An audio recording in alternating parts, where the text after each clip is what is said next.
Welcome to the cabin. Do you know what you get when you put Pyromaniac and a love for the natural world together?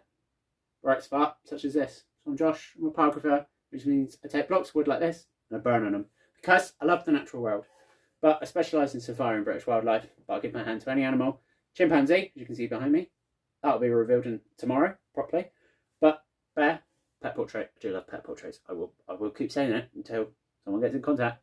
But I'm not here to make a sales pitch. I'm not here to, get commissions.